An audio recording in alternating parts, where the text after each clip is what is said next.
Yo welcome back to another video. অনেক দিন পর আজকে ভিডিও ছাড়ছি। প্রায় 2-3 মাস ধরে ভিডিও ছাড়ি না, কারণ বেশি কিছু কারণে পড়াশোনার চাপ, সাথে সাথে এমনিও কন্টেন্টও ছিল না। ফুটবলের অবস্থা তো খারাপই ছিল, আর অন্য কোনো স্পোর্টস নিয়ে বানানোর ইচ্ছা করে না।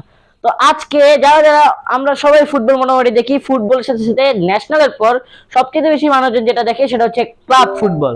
তো ক্লাব ফুটবলে আমরা চাই আমাদের নিজেদের ক্লাবের, মানে আমরা যেই ক্লাব সাপোর্ট করি ওই ক্লাবে ভালো ভালো প্লেয়ার আনুক। তো এরকমই হচ্ছে ট্রান্সফার উইন্ডো শুরু হয়, যেখানে অনেক ভালো ভালো ফুটবলারদেরকে বিভিন্ন দল নিজেদের দলে আনে।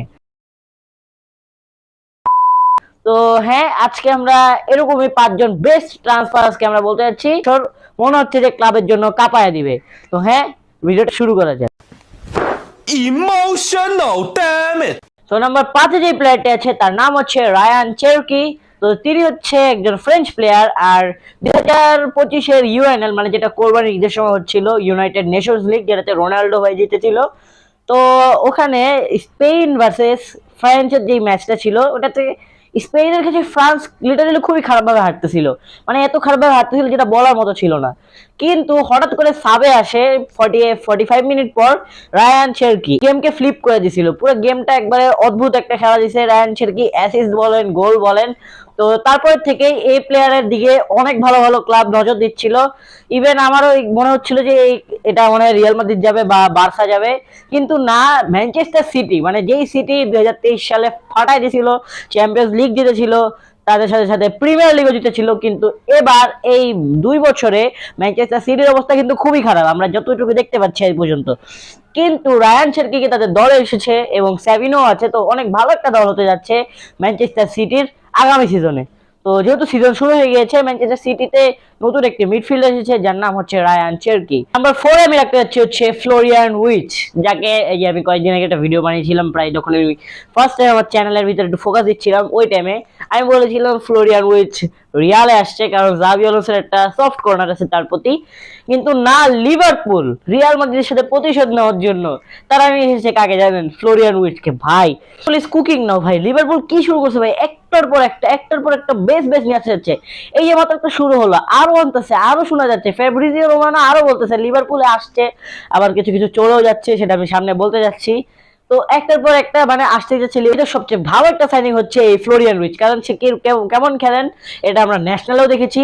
সেই ধরেন 4 মিনিটের গোল দিয়েছিল গত বছর 2024-এ, আর হচ্ছে তাদের ফার্স্ট বুন্দেস লিগা জিতেছিল অনেক বছর পর, প্রায় 105 বছর পর তাদের নিজেদের ক্লাবকে জিতাতে পেরেছিল বুন্দেস লিগা। তো হ্যাঁ, আপনারা বলতে পারেন যে এটা একটা ভালো একটা সাইনিং হতে যাচ্ছে ফর লিভারপুল। তো এরপরে হচ্ছে আবার লেভারকুসেন থেকে লিভারপুল এসেছে, তার নাম হচ্ছে জেরেমি ফ্রিম্পং। কারণ জেরেমি ফ্রিম্পং এর দরকার আছে আমাদের লিভারপুলের একটা রাইট ব্যাক দরকার, এবং এই কারণে পারফেক্ট একটা রাইট ব্যাক হতে যাচ্ছে হচ্ছে জেরেমি ফ্রিম্পং।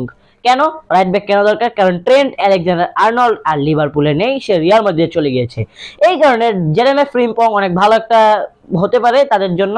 কিন্তু অনেকেই বলতে পারে যে জেরেমি ফ্রিম্পং এর চেয়ে ভালো তো হতে পারে গ্রিমাল্ডো, কিন্তু গ্রিমাল্ডোর যেই দাম ওই হিসাবে লিভারপুলের একটা ভালো একটা মানে এই বাজেটের ভিতরে ভালো একটা রাইট ব্যাক হতে যাচ্ছে জেরেমি ফ্রিম্পং।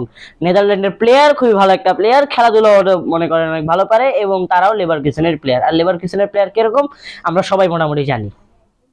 টুতে আমি 2টা রাখছি, মানে একটা হয়ে গেছে আর একটা হওয়ার চান্স অনেক বেশি। একটা হচ্ছে অনেক কন্ট্রোভার্সিয়াল একটা ধরেন কয়েকদিন আগে অনেক বেশি ধুমধাম, এটা হচ্ছে জোয়া ফিলিক্স টু আল নাসার। এখন আল নাসারে জোয়া ফিলিক্স গেছে, অনেকে বলছে যে গ্রিড, মানে টাকার জন্য চলে গেছে, অনেক লোভ করে চলে গেছে। কিন্তু না, আমার পক্ষ দিয়ে আমি যদি বলি, রোনাল্ডোর একমাত্র একটা মানে কি বলতো, রোনাল্ডোকে সে আইডল মানে ছোটকাল থেকে। তো আপনারা জানেন যে লুইস ফিগো, ইউসেবিও এরা যাওয়ার পর রোনাল্ডোর কিন্তু পুরো পর্তুগাল দলটার দায়িত্ব কিন্তু রোনাল্ডোর উপরে। হ্যাঁ, কারণ এখন পেপেও খেলে না অত বেশি একটা, আমরা ইউএনএল দেখতে পাচ্ছি পেপে খেলে নাই, তো রোনাল্ডোর উপরে কিন্তু সব ছিল। তো ওই হিসাবে এই যে ভিটিনা বলেন, তারপর হচ্ছে জোয়া ফিলিক্স বলেন, রুবেন নেভেস বলেন, তারপর জোয়া ক্যানসিলো বলেন, এরা হচ্ছে রাইজিং স্টার অফ পর্তুগাল। কারণ পর্তুগাল যদি এবার যদি ওয়ার্ল্ড কাপ জিতে যদি কোনো চান্স থাকে, তাদের উচিত নিজেদের প্লেয়ারের প্রতি আরো বেশি মানে অ্যাটাচ হওয়া। কারণ ব্রুনো ফার্নান্ডেজ, বার্নার্ডো সিলভা ওরা রোনাল্ডোকে অত বেশি দাম দেয় না, কেন জানি আমি জানি না, তো যতটুকু আমি দেখলাম। তো জোয়া ফিলিক্স মানে পার্সনটা হচ্ছে মানে রোনাল্ডোর একবারে পাক্কা ভক্ত। অনেকে রোনাল্ডোর জন্য দেখছেন না যে এত ভালো একটা প্রাইম টাইমে সে আল নাসর সৌদি লিগে চলে গেছে লিটারেলি। তো আমি বলছিলাম দুজনের নাম নিব নাম্বার 2 তে, তো আরেকজন হচ্ছে ডার্উইন নুনেস। এটা হচ্ছে লিভারপুলের প্লেয়ার। লিভারপুল ভাই কি শুরু করছে, একটার পর একটা কিনে একটা ছাড়ে, একটা কিনে একটা ছাড়ে, তো অদ্ভুত একটা কাহিনী করতেছে লিভারপুল। আমার মনে হয় এটা হতেও পারে, কারণ এটা আমি না শিওর না, মানে এটা হচ্ছে বোঝা যাচ্ছে না কি হবে। তো এরকম অনেক মনে করেন এটা তো ফেকও হইতে পারে কিন্তু কনফার্ম না।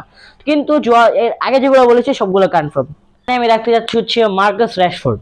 র্যাশফোর্ড হচ্ছে কিং, ঠিক আছে, ম্যানচেস্টার ইউনাইটেডের কিং বলা যায়। যেহেতু অ্যান্টনি গোট, তাকে গোট বলা যাবে না, এ হচ্ছে কিং। যাই বলেন মার্কাস র্যাশফোর্ড একটু ভালো প্লেয়ার। অ্যাস্টন ভিলা থেকে তাকে নিচে হচ্ছে বার্সেলোনায়। বার্সেলোনা একটা ভালো কাজ করছে, তাদের মনে করেন নিকো উইলিয়ামসের যে একা ছিল, নিকো উইলিয়ামস তো আর বার্সেলোনায় গেল না, কিন্তু নিকো উইলিয়ামসের বদলে মার্কাস রাশফোর্ড ভালো, মানে খারাপ না, মার্কাস রাশফোর্ড কোনো খারাপ প্লেয়ার না। আমার মনে হয় যে নিকো উইলিয়ামসের চেয়ে ভালো মার্কাস রাশফোর্ড, আমার কেন জানি ভালো লাগে তাকে, তার প্লেইং স্টাইল ভালো। আর কি কিন্তু মার্কো রাশফোর্ডের তাদের দরকার ছিল না। হ্যাঁ, সাবস্টিটিউশনে ফেরান টোরেস আছে, তারপর হচ্ছে আরো অনেক ভালো ভালো প্লেয়ার আছে, কিন্তু মার্কো রাশফোর্ড দরকার ছিল না। রাফিনার বদলে রাশফোর্ডে খেলাবে নাকি কাকে খেলাবে এটা আমি নট শিওর। আর স্ট্রাইকার তো লেভানডস্কি আছেই, তাদের একটা স্ট্রাইকার হলে ভালো হতো উইঙ্গারের বদলে। তো সমস্যা নেই, উইঙ্গার খারাপ না মার্কাস রাশফোর্ড।